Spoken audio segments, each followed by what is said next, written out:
Hello everyone, आपका हमारे YouTube channel में स्वागत है। आज हम सीटेट का फर्स्ट पेपर का पीवाईक्यू आपको कराने वाले हैं जो 2011 में हुआ था। तो चलिए देखिए, बाल विकास का पहला क्वेश्चन।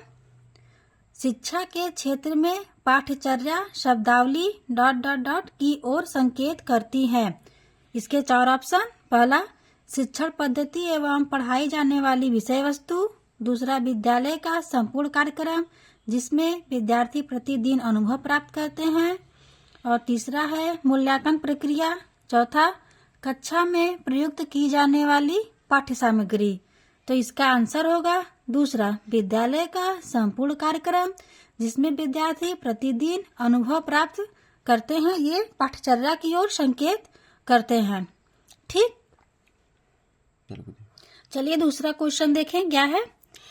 निचली कक्षाओं में शिक्षण की खेल पद्धति मूल रूप से आधारित है। इसके 4 ऑप्शन। पहला, शारीरिक शिक्षा कार्यक्रमों के सिद्धांतों पर। दूसरा है शिक्षण पद्धतियों के सिद्धांतों पर। तीसरा है विकास एवं वृद्धि के मनोवैज्ञानिक सिद्धांतों पर। और चौथा है शिक्षण के समाजशास्त्रीय सिद्धांतों पर। पूछा है खेल पद्धति मूल रूप से आधारित है, तो इसका आंसर होगा विकास एवं वृद्धि के मनोवैज्ञानिक सिद्धांतों पर। जो वृद्धि का संबंध है वो शारीरिक वृद्धि से है और जबकि विकास मानसिक वृद्धि की ओर संकेत करता है। ठीक, आइए तीसरा क्वेश्चन देखें क्या है। तीसरा क्वेश्चन, एक बच्चा अतीत की समान परिस्थितियों में की गई अनुक्रियाओं के आधार पर नई स्थिति के प्रति अनुक्रिया करता है। यह किससे संबंधित है? इसके ऑप्शन देखिए। सीखने का सादृश्यता नियम, सीखने का प्रभाव नियम, सीखने की प्रक्रिया का अभिवृत्ति नियम, सीखने का तत्परता नियम। तो इसका आंसर होगा सीखने का प्रभाव नियम। ठीक, आइए चलिए हम 4th पे चलते हैं। चौथा क्वेश्चन देखिए, डिसलेक्सिया संबंधित है। पहला ऑप्शन मानसिक विकार, दूसरा ऑप्शन गणितीय विकार, तीसरा है पठन विकार, चौथा है व्यवहार संबंधी विकार। तो इसका आंसर होगा डिसलेक्सिया मतलब पठन विकार। ठीक, तो आइए हम नेक्स्ट क्वेश्चन पे चलते हैं। 5वां क्वेश्चन देखिए, विशेष आवश्यकता वाले बच्चों को शिक्षा उपलब्ध कराई जानी चाहिए। इसके 4 ऑप्शन। पहला, अन्य सामान्य बच्चों के साथ, विशेष विद्यालयों में विशेष बच्चों के लिए विकसित पद्धतियों द्वारा, विशेष विद्यालयों में विशेष शिक्षकों द्वारा। तो इसका आंसर होगा विशेष विद्यालयों में विशेष शिक्षकों के द्वारा। ठीक, आइए 6वां क्वेश्चन देखें। 6वां क्वेश्चन है, आकलन को उपयोगी और रोचक प्रक्रिया बनाने के लिए ... के प्रति सचेत होना चाहिए। इसके 4 ऑप्शन। पहला, अलग अलग विद्यार्थियों में तुलना करना, विद्यार्थियों को बुद्धिमान या औसत शिक्षार्थी की उपाधि देना। तीसरा है शैक्षिक और स्वशैक्षिक क्षेत्रों में विद्यार्थी के सीखने के बारे में जानकारी प्राप्त करने के लिए विविध तरीकों का प्रयोग करना। चौथा है प्रतिपुष्टि या फीडबैक देने के लिए तकनीकी भाषा का प्रयोग करना। तो उपयोगी और रोचक बनाने के लिए इसका ऑप्शन है शैक्षिक और शैक्षिक क्षेत्रों में विद्यार्थियों के सीखने के बारे में जानकारी प्राप्त करने के लिए विविध तरीकों का प्रयोग करना। ये इसका आंसर है। चलिए हम 7वां क्वेश्चन देखते हैं। 7वां क्वेश्चन है प्रतिभाशाली होने का संकेत नहीं है। इसमें क्या है? नहीं है। तो इसके 4 ऑप्शन है। सृजनात्मक विचार, दूसरों के साथ झगड़ना, तीसरा है अभिव्यक्ति में नवीनता, चौथा है जिज्ञासा। तो इसमें पूछा है नहीं, तो नहीं में होगा आंसर दूसरों के साथ झगड़ना। प्रतिभाशाली का संकेत सृजनात्मक विचार होता है, अभिव्यक्ति में नवीनता होती है, जिज्ञासा होती है, लेकिन वो दूसरों के साथ झगड़ा नहीं करते हैं। ठीक, आइए हम 8वां क्वेश्चन में चलते हैं। बच्चे दुनिया के बारे में अपनी समझ का सृजन करते हैं। इसका श्रेय ... को जाता है। यानी कि ये किस वैज्ञानिक का कथन है? तो ये है पियाजे। बच्चे दुनिया के बारे में अपनी समझ का सृजन करते हैं, ये पियाजे का पियाजे से संबंधित यानी पियाजे का कथन है। आइए हम नेक्स्ट क्वेश्चन 9वां पे चलते हैं। 9वां क्वेश्चन, कृतिका अक्सर घर में ज्यादा बात नहीं करती, लेकिन विद्यालय में वह काफी बात करती है। यह दर्शाता है कि, इसका ऑप्शन देखिए। पहला, विद्यालय हर समय बच्चों को खूब बात करने का अवसर देता है। दूसरा ऑप्शन है, शिक्षकों की यह मांग होती है कि बच्चे विद्यालय में खूब बात करें। तीसरा ऑप्शन, कृतिका को अपना घर बिल्कुल पसंद नहीं है। चौथा, उसके विचारों को विद्यालय में मान्यता मिलती है। तो इसका आंसर होगा, उसके विचारों को विद्यालय में मान्यता मिलती है। ठीक, आइए चलते हैं 10वां क्वेश्चन। एक शिक्षक को अपने विद्यार्थियों की क्षमताओं को समझने का प्रयास करना चाहिए। निम्नलिखित में से कौन सा क्षेत्र इस उद्देश्य के साथ संबद्ध है? इसके 4 ऑप्शन। पहला, शिक्षा समाज शास्त्र। दूसरा, सामाजिक दर्शन। तीसरा, मीडिया मनोविज्ञान। चौथा, शिक्षा मनोविज्ञान। तो इसका आंसर होगा शिक्षा मनोविज्ञान। आइए हम 11वां क्वेश्चन पर चलते हैं। सीखने की प्रक्रिया में अभिप्रेरणा। इसके 4 ऑप्शन। पहला, शिक्षार्थियों की स्मरण शक्ति को पैना बनाती है। दूसरा, पिछले सीखे हुए को नए अधिगम से अलग करती है। तीसरा, शिक्षार्थियों को एक दिशा में सोचने के योग्य बनाती है। चौथा, शिक्षार्थियों को सीखने के प्रति रुचि का विकास करती है। तो इसका आंसर होगा शिक्षार्थियों को सीखने के प्रति रुचि का विकास करती है। आइए 12वां क्वेश्चन देखें। 12वां क्वेश्चन, सीखना समृद्ध हो सकता है यदि। इसके 4 ऑप्शन। पहला है, वास्तविक दुनिया से उदाहरणों की कक्षा में लाया जाए, जिसमें विद्यार्थी एक दूसरों से अंतःक्रिया करे और शिक्षक उस प्रक्रिया को सुगम बनाए। दूसरा ऑप्शन, कक्षा में अधिक से अधिक शिक्षण सामग्री का प्रयोग किया जाए। तीसरा ऑप्शन, शिक्षक विभिन्न प्रकार के व्याख्यान और स्पष्टीकरण का प्रयोग करे। चौथा ऑप्शन, कक्षा में आवधिक परीक्षाओं पर अपेक्षित ध्यान दिया जाए। तो इसका आंसर होगा पहला, वास्तविक दुनिया में उदाहरणों की कक्षा में लाया जाए, जिसमें विद्यार्थी एक दूसरे से अंतःक्रिया करे और शिक्षक उस प्रक्रिया को सुगम बनाए। 13वां क्वेश्चन देखिए। निम्न में से कौन से कथन को सीखने की प्रक्रिया की विशेषता नहीं मानना चाहिए? इसके 4 ऑप्शन। पहला, शैक्षिक संस्थान ही एकमात्र स्थान है जहां अधिगम प्राप्त होता है। सीखना एक व्यापक प्रक्रिया है। सीखना लक्षणमुखी होता है। अनअधिगम भी सीखने की प्रक्रिया से संबंधित है।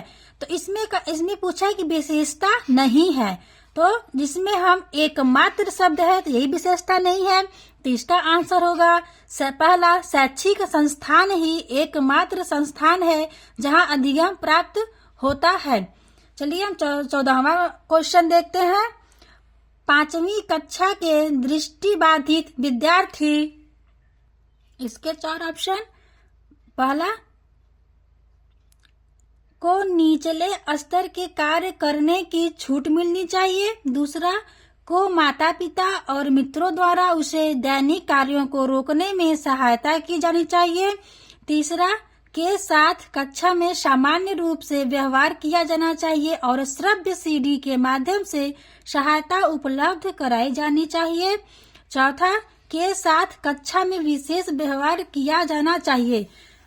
14वां का आंसर होगा कि दृष्टिबाधित विद्यार्थी के साथ कक्षा में सामान्य रूप से व्यवहार किया जाना चाहिए और श्रव्य सीडी के माध्यम से सहायता उपलब्ध कराई जानी चाहिए, यानी कि इसका आंसर तीसरा होगा। आइए चलते हैं 15वें क्वेश्चन पर। प्राथमिक स्तर पर एक शिक्षक में निम्न में से किसे सबसे महत्वपूर्ण विशेषता मानना चाहिए? इसके 4 ऑप्शन। पहला है, पढ़ाने की उत्सुकता, धैर्य और दृढ़ता, शिक्षण पद्धतियों और विषयों के ज्ञान में दक्षता। चौथा है, अतः मानक भाषा में पढ़ाने में दक्षता। तो इसका आंसर होगा दूसरा, धैर्य और दृढ़ता। ठीक, आइए 16वां क्वेश्चन पे हम चलते हैं। 16वां क्वेश्चन है, वह अवस्था जब बच्चा तार्किक रूप से वस्तुओं व घटनाओं के विषय में चिंतन प्रारंभ करता है। इसके 4 ऑप्शन। पहला, संवेदी प्रेरक अवस्था। दूसरा, औपचारिक संक्रियात्मक अवस्था। तीसरा, पूर्व संक्रियात्मक अवस्था। चौथा, मूर्त संक्रियात्मक अवस्था। तो 16वां का आंसर होगा चौथा, मूर्त संक्रियात्मक अवस्था। ठीक, आइए हम 17वें क्वेश्चन पर चलते हैं। एक शिक्षक अपने लोकतांत्रिक स्वभाव के कारण विद्यार्थियों को पूरी कक्षा में कहीं भी बैठने की अनुमति देता है। कुछ शिक्षार्थी एक साथ बैठते हैं और चर्चा करते हैं या सामूहिक पठन करते हैं। कुछ चुपचाप बैठकर अपने आप पढ़ते हैं। एक अभिभावक को यह पसंद नहीं आता। इस स्थिति से निपटने का निम्न में से कौन सा तरीका सबसे बेहतर हो सकता है? इसके 4 ऑप्शन में पहला ऑप्शन, अभिभावकों को प्रधानाचार्य से शिक्षक की शिकायत करनी चाहिए।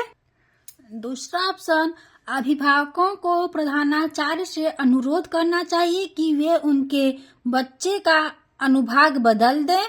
तीसरा है, अभिभावकों को शिक्षक पर विश्वास व्यक्त करना चाहिए और शिक्षक के साथ समस्या पर चर्चा करनी चाहिए।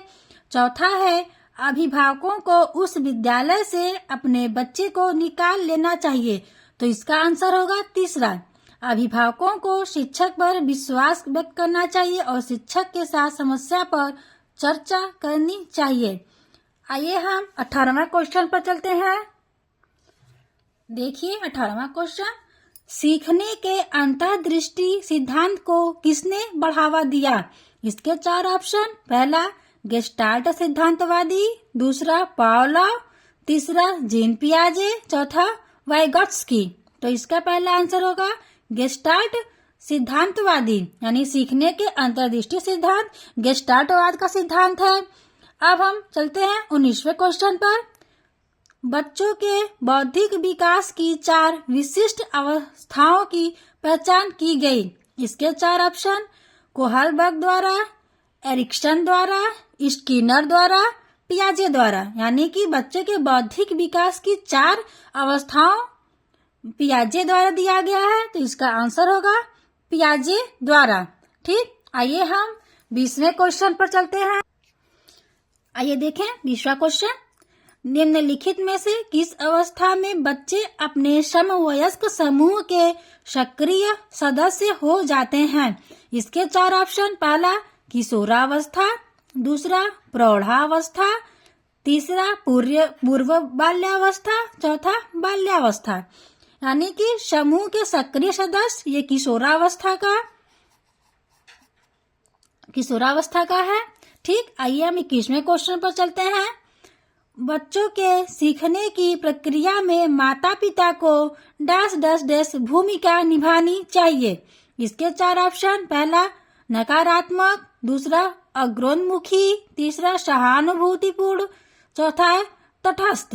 यानी कि इसका जो आंसर होगा वो होगा अग्रोन्मुखी।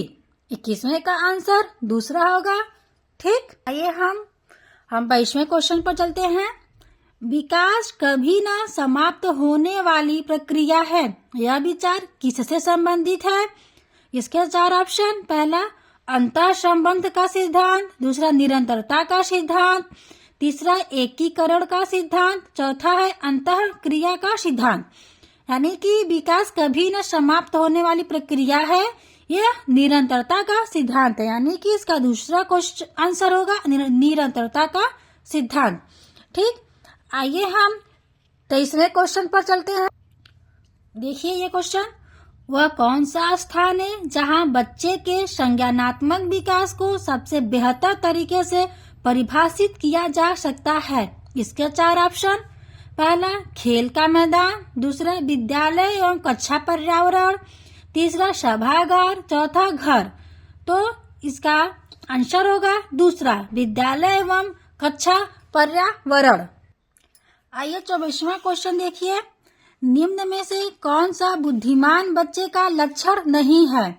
इसके 4 ऑप्शन। पहला, वह जो लंबे निबंधों को बहुत जल्दी रटने की क्षमता रखता है।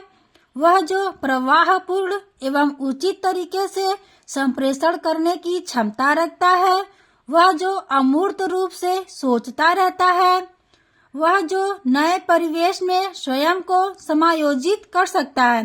तो पूछा है कि बुद्धिमान बच्चे का लक्षण नहीं है, तो इसका आंसर होगा वह जो लंबे निबंधों को बहुत जल्दी रटने की क्षमता रखता है। ठीक, आइए हम चलें 25वें क्वेश्चन पर।